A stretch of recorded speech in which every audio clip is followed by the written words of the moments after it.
that is underway. When we get some news from that, we'll certainly bring that to you. Meanwhile, new outrage over the growing border crisis as the Biden administration used a controversial parole program to legally fly tens of thousands of migrants into the U.S. every month. Chad Wolf is the former acting Homeland Security Secretary on the safety risks this poses. He'll be joining us live in moments. But first, let's learn how exactly this program works. Alexis McAdams is here in studio with us. Alexis, where were these migrants flown exactly? Well, that's the main question, right? And Biden's CBP standard won't say which American airports these migrants were landing at, but we do know that the Biden administration has flown, listen to this, more than 350,000 migrants into the U.S. using a controversial program to grant humanitarian parole. Customs and Border Patrol data that you're looking at here shows migrants coming from Cuba, Haiti, Nicaragua, and Venezuela have been flown into America just through the end of January, all part of the CHNV parole program, which grants migrants 2 years of humanitarian parole. So they know that these are the main countries that are coming to our country between the ports of entry. So now they're just moving them to try to hide those numbers. That's what this administration does over and over again. As illegal crossings continue every single day, the CBP refusing to share more details on where the migrants were dropped off. The agency just denied a FOIA request standard to name the airports where the migrants had arrived, citing security concerns. So what we do know is that the migrants in this special program are able to apply for asylum using a cell phone app. It's called CBP One. So with a few clicks, they can apply. There are strict eligibility requirements, we're told, for the program, including security vetting. And once the 2 years are up, hey, they're supposed to apply for renewal or leave the country. These secret flights coming up on the campaign trail. Watch. I said that must be a mistake. They flew 325,000 migrants, flew them in over the borders and into our country.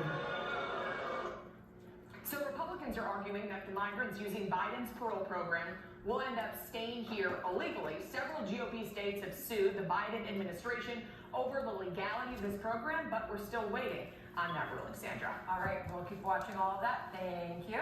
John? All right, let's bring in Chad Wolf, former acting Homeland Security Secretary. So the president was very public about this program that paroles in people from Haiti and Cuba and Nicaragua.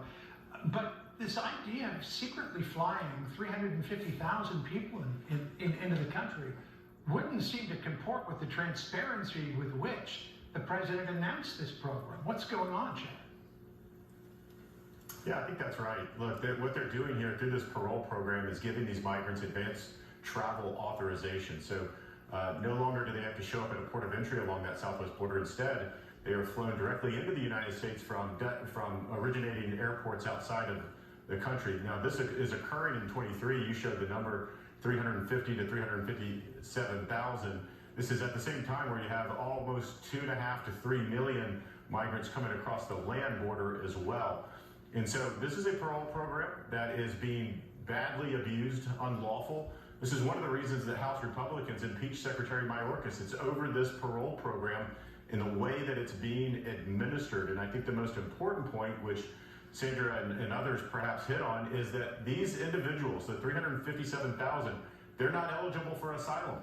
They're not applying for asylum. Instead, they're being paroled in on 2 years. They get work authorization immediately, and then they will fall eventually out of status unless their parole is re-upped. So it's a very precarious situation that these migrants are being placed in as well. All right, so the destination for all of these migrants was some 43 airports, but the administration is not going to tell us which U.S. cities those airports were in. The Center for Immigration Studies discovered all of this. Here's what they said about it in the report. Quote, while large immigrant-receiving cities and media lay blame for the influx on Texas Republican Governor Greg Abbott's busing program, CBP has withheld from the center and apparently will not disclose the names of the 43 U.S. airports that have received 320,000 inadmissible aliens from January through December of 2023, nor the foreign airports from which they depart. We now know the number is bigger than that. But there's zero transparency about this. Why are they hiding this, Chad? Well, that's exactly right. It's probably the same reason that they hid, if you remember back in 2022 and 2023, and they were flying migrants across this country into airports like Westchester and others where they weren't telling local officials that they were dropping off migrants there either. And so it's the same business as usual from this administration is there's no reason not to identify where those 43 airports are. They should have done it at the time. They should have informed local officials that they are releasing, because that's what happens when these flights land at these airports. They are releasing these migrants into U.S. communities, and they're free to travel and go wherever they like.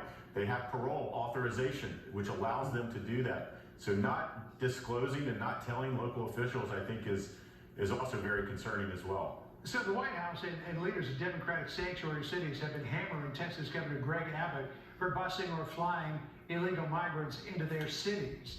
Listen to this question that our Ed Lawrence put to Karine Jean-Pierre back in July of 2022. Listen here. What's the difference between Texas busing migrants to D.C. and the federal government flying migrants to, say, New York in the middle of the night and other cities? It's very different because we're not doing it as using migrants as a political pawn. Except that there's zero difference, really. I mean, you're moving migrants, except that the difference is Texas and Greg Abbott are doing this in the light of day with full transparency about what's going on. So Americans can see via news coverage or whatever that people are being bused or flown into these cities. Whereas the federal government is keeping a really tight lid on all of this because they don't want you to know. I think that's right, and there's two important points here. It's why the numbers, if you look at the illegal apprehension numbers along that southwest border, which have been sort of the standard that folks look at to see what type of illegal immigration we're seeing, those numbers are no longer that important. You got to look at the nationwide numbers because the individuals flown in are no longer counted in those numbers. And again, the last point I would say is that the administration told the American people that if they do this parole program, and if you fly these folks in, that will somehow reduce the illegal apprehensions, and it's actually had the opposite effect. So instead of that 2.4 million figure for last year, we'll have to up that by 357,000 to more than 2.7 million.